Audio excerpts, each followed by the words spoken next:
안녕하세요. 천안연암대학 귀농지원센터 최상원 교수입니다. 오늘 도시민의 귀농은 사회적 이민이다, 이런 주제로 강의를 하도록 하겠습니다. 최근에 귀농 열풍이라고 하죠. 작년 2013년도에 약 2만 5천 가구가 귀농을 했으니까 그야말로 귀농 열풍입니다. 여러분 왜 귀농을 하십니까?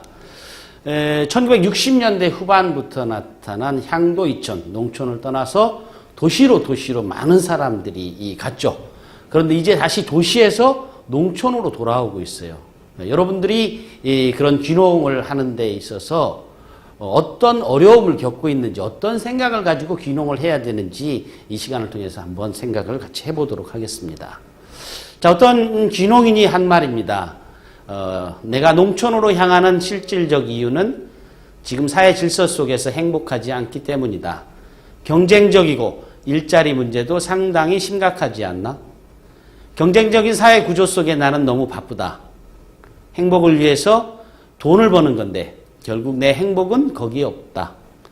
이런 삶에 대한 반성.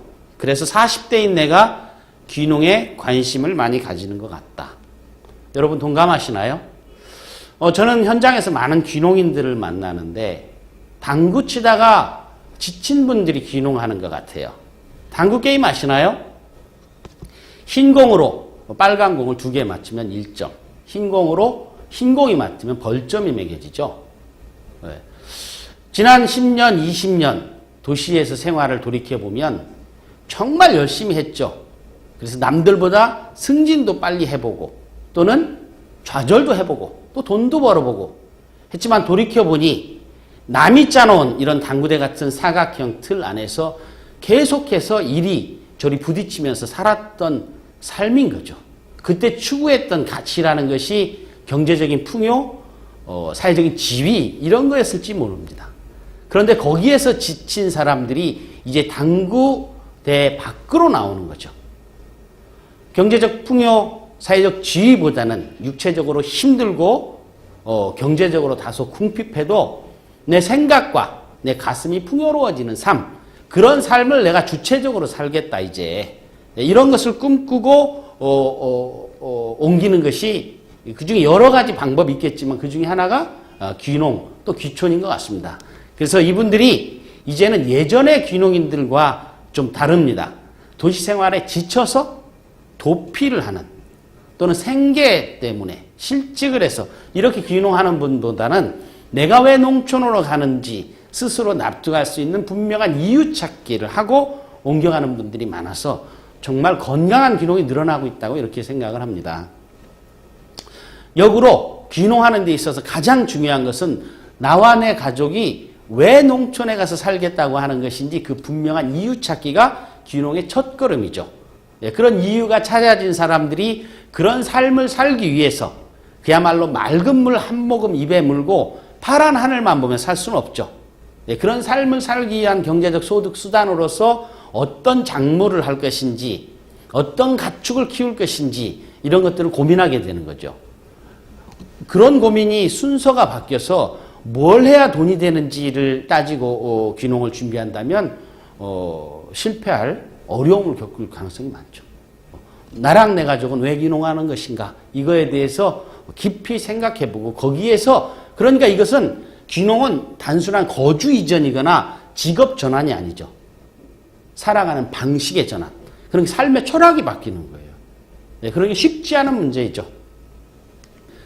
저는 도시민의 귀농은 사회적 이민이라고 생각을 합니다. 우리가 이민 가려면 그 나라의 언어, 문화, 풍습 이런 것들을 얼마나 많이 알고 준비하고 가느냐에 따라서 마음고생 덜하고 경제적 손실도 덜 입는 거죠. 우리가 같은 시대에 살고 있어도 농촌이라는 것은 시족 공동체, 작업 공동체, 또 오랜 세월 동안 같이 살고 있는 사람들의 어떤 공간이죠. 도시에서 살던 사람들과 전혀 다른 특성을 가지고 있어요.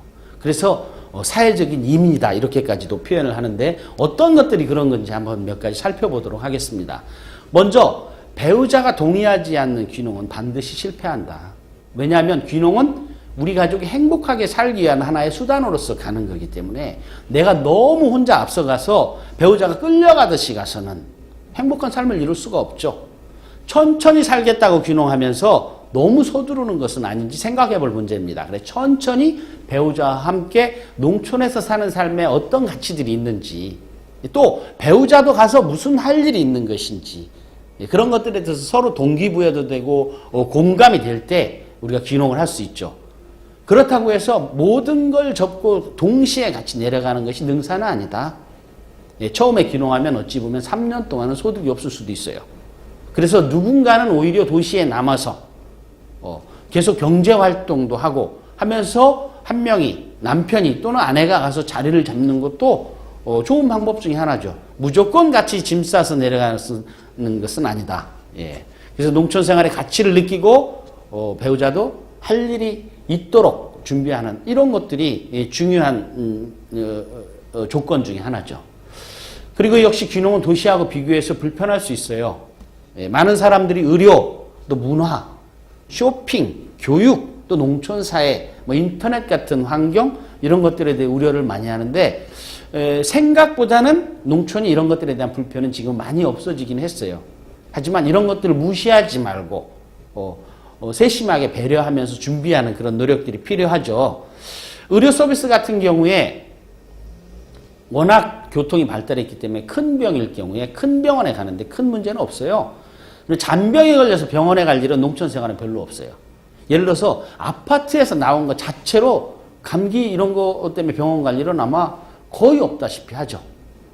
하지만 어르신을 모시고 갈 때거나 또 내가 나이가 많을 때 정말 응급 상황이 발생했을 때 30분 내로 대학병원에 큰 병원에 응급실까지 가지 않으면 안 되는 상황 이런 것도 고려해서 귀농지를 결정해야 되는 그런 부분들은 있죠. 의료라는 부분에서 문화적인 부분 또 쇼핑 이런 부분들은 생각보다는 많이 지역이 잘 구비되어 있다. 그다음 교육의 부분은 교육을 다 마친 부분들이 가는 이 베이비 부모 세대들이 많고 또는 요즘에 귀농 인구가 젊어지고 있어요. 그분들은 오히려 교육 때문에 귀농을 하는 분들이 많이 있어요. 하지만 농촌에 가면 모든 아이들이 어떤 조건에서도 항상 자연 친화적이고 아이들이 전원적인 환경에서 자랄 거라고 생각하는 것은 오산일 수 있어요. 오히려. 예. 그래서 그런 생각을 가지고 있는 사람들이 학교 공동체를 이루고 있는 특별한 지역들이 또 있어요. 오히려 그러면은 그런 지역을 우선적으로 검토해서 하는 것이 원래 목적하는 바를 이룰 수가 있죠. 그 다음에 농업 외에 소득을 올릴 준비를 하고 내려가야 됩니다. 다 내려놓고 간다. 욕심만 내려놓고 가야죠. 오히려 뭔가 아까 말씀드린 대로 한 3년 동안은 소득이 없다. 이렇게 생각한다면 도시에서 건물 임대료가 됐든 아니면 온라인으로 무슨 일을 할 수 있든 자기가 할 수 있는 일을 만들어서 가야 됩니다. 내려놓고 가는 것이 아니고 오히려 만들어서 가야 된다. 예. 이런 부분. 그 다음에 사람들은 대개가 이렇게 생각해요. 집 뒤에 야트막한 야산이 있고 큰 내가 휘가마 돌고 아침에 일어나면 먼 산에 운무가 딱 중턱에 걸려 있고 동네 구비구비마다 막 기암 절벽이 있고 그러면 콩은 어디다 심어요? 콩은. 그죠? 농사지을 땅이 있어야 되는 거죠. 막연하게 생각하는 그런 경관 좋은 곳만 가려서는 어렵다. 현실적인 부분을 생각해야죠. 경관이 빼어난 것은 농지가 부족할 수 있다. 그리고 앞으로 평생 살아갈 곳이다. 직접 가서 살아볼 수는 없지만 사계절을 두고 살펴봐야 된다. 예, 어떤 분들은 정말 강원도 어딘가에 너무 좋아서 거기에 꽂혀서 이른바 귀농을 집 짓고 했는데 한겨울을 나보면서 아내가 그렇게 추위를 많이 타는지 몰랐대요. 그래서 그 다음에 봄에 집을 팔고 나온 경우도 있어요. 사계절을 경험해봐라. 그리고 당장에 땅을 사거나 집을 짓는 것보다는 먼저 빈집을 빌리거나 정부에서 하는 귀농인의 집을 활용하거나 그래서 마을 사람들과 친해져야 돼요. 적어도 1년 이상은 정착 기간을 가져야 한다. 그래서 진정으로 나에게 조언해 줄 수 있는 훌륭한 멘토들이 생기고 또 내가 마을의 동정을 충분히 파악했을 때 내가 집 지을 곳, 농사 지을 땅을 사는 것이 좋다라고 많은 귀농인들이 얘기를 합니다. 말씀드렸듯이 농지 확보에 대해서 상당히 사람들이 조급해해요. 빨리 땅을 구해서 농사를 짓고 싶은 심정은 이해가 되거든요. 하지만 여기저기 흩어져서 조금씩 쪼가리 땅을 얻어서는 어려워요. 프로 농민도 어려워요. 어느 정도 경영 규모의 땅을 얻어야 돼요. 막 자갈밭 또는 뭐 물이 잘 안 나오는데 이런 데는 프로 농민도 어려운 것을 초보 농민이 농사를 질 수 있겠어요? 그래서 농지 구입은 역시 마을 사정에 충분히 밝아진 다음에 그러니까 1년 정도는 농사를 짓지 말고 마을 일을 다니면 돼요. 마을 일을 다니다 보면 마을 사람들하고 친해지고 농사 기술을 배우게 되고 나한테 맞는 작목이 무엇인지 알게 되고 또 어떤 밭이 좋고 나쁜가도 알게 되고 이럴 때 내가 농지를 구해야 되죠. 그래서 첫해 1년 동안은 농지를 구해 농사를 시작하지 마라. 이렇게 또 많은 귀농인들이 얘기를 하고 있습니다. 그리고 많은 사람들의 로망이죠. 전원 좋은 데서 아름다운 집을 짓고 살고 싶은 그런 꿈들이 있죠. 하지만 농촌에서 단독주택을 짓게 되는데 난방비가 여간에서는 버티기 어려울 정도로 많이 들어요. 자식들이 오면 손님들이 오면 생각해서 방을 여러 개에서 집을 크게 짓는 것은 큰 낭패를 보게 됩니다. 오히려 작게 집을 작게 져야 돼요. 최대한 작게. 집이 넓으면 채울 것도 많아져요. 그만큼 스트레스와 비용이 많이 들게 되죠. 자기가 살 집은 작게 짓고 그리고 사랑채를 작게 하나 짓는 게 좋죠. 자식이나 친척이나 지인들이 왔을 때 본체에서 같이 저녁 먹고 차 한잔 마시고 9시, 10시 됐을 때 그럼 건너가서 자겠습니다. 이렇게 해서 건너가서 잘 곳이 있어야 자식 며느리도 자주 와요. 한 공간 안에서 씻고 먹고 자고 불편해합니다. 오히려. 그래서 작은 사랑채를 하나 짓는 거죠. 화장실과 욕실만 있는 정도. 그래서 부부도 필요할 때 더울 때 또는 추울 때 불 때고 더울 때 시원하게 별채에 가서 또 하루 잘 수도 있고 손님들이 왔을 때 기거할 수 있는 이런 정도 공간이면 좋은 것 같아요. 그래서 집을 너무 많이 크게 짓지 마라. 난방비 등 유지비가 큰 부담이 된다. 농촌에서는. 가끔 찾아오는 손님이나 자식을 위한다면 별채를 준비해라. 가급적 정착 기반이 마련되고 나서 역시 집을 지어야 한다. 귀농 첫 해부터 집 짓고 후회하는 사람들이 많죠.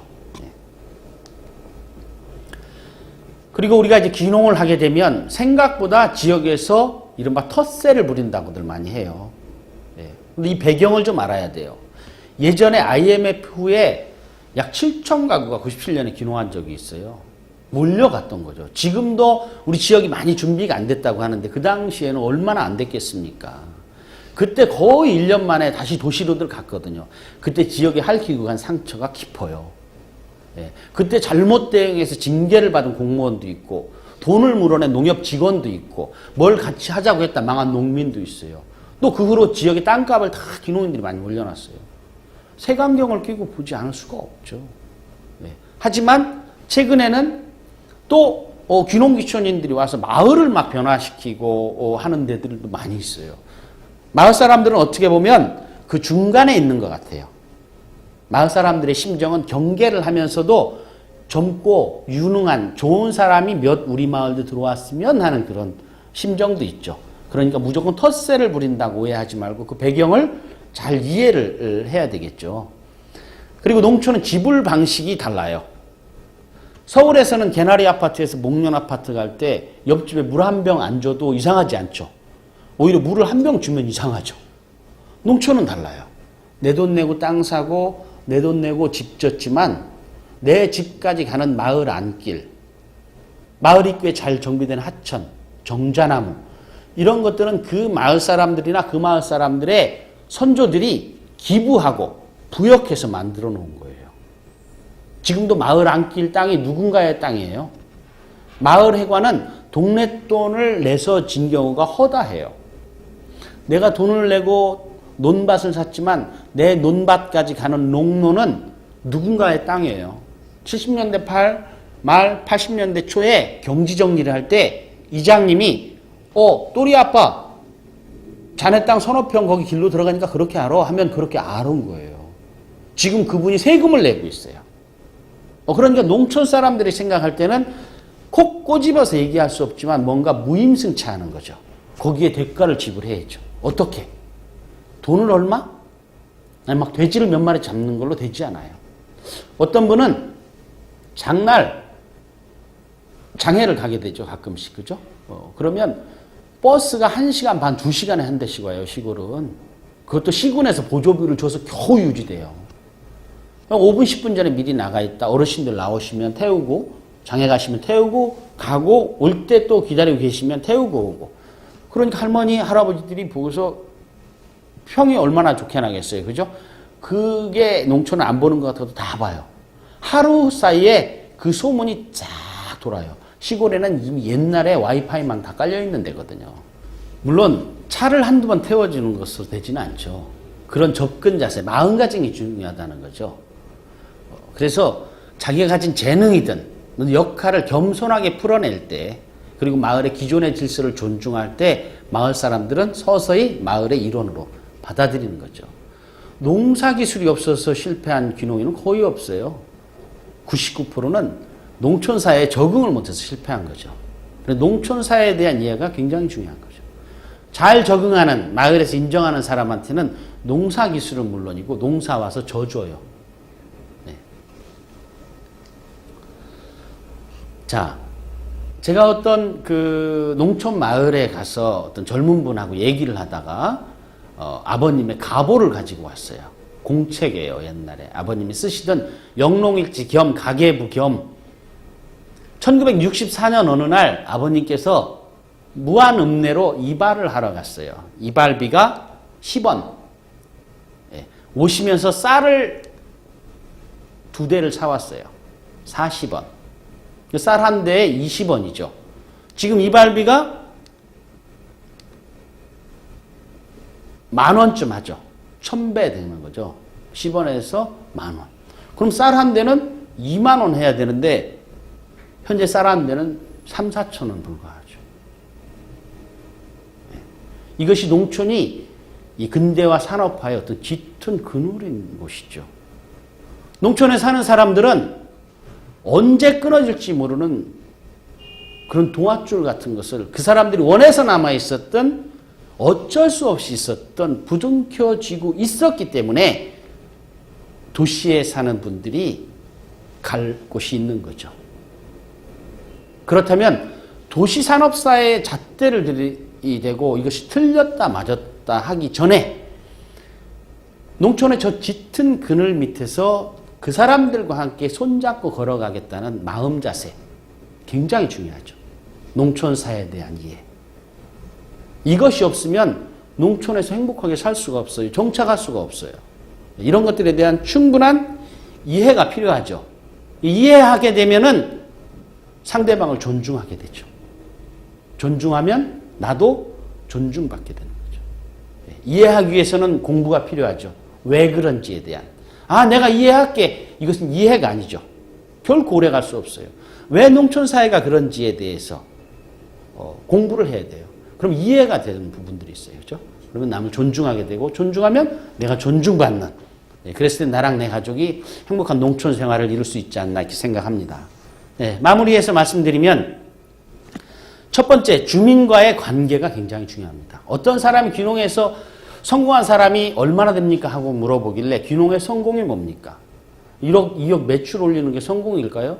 그럼 왜 농촌에 갔어요? 비즈니스 찬스가 많은 도시에서 사업을 하지.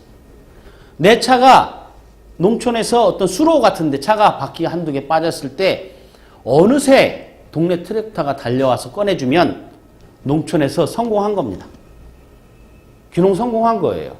그런데 멀리서 보고만 있고 아무도 달려오지 않아?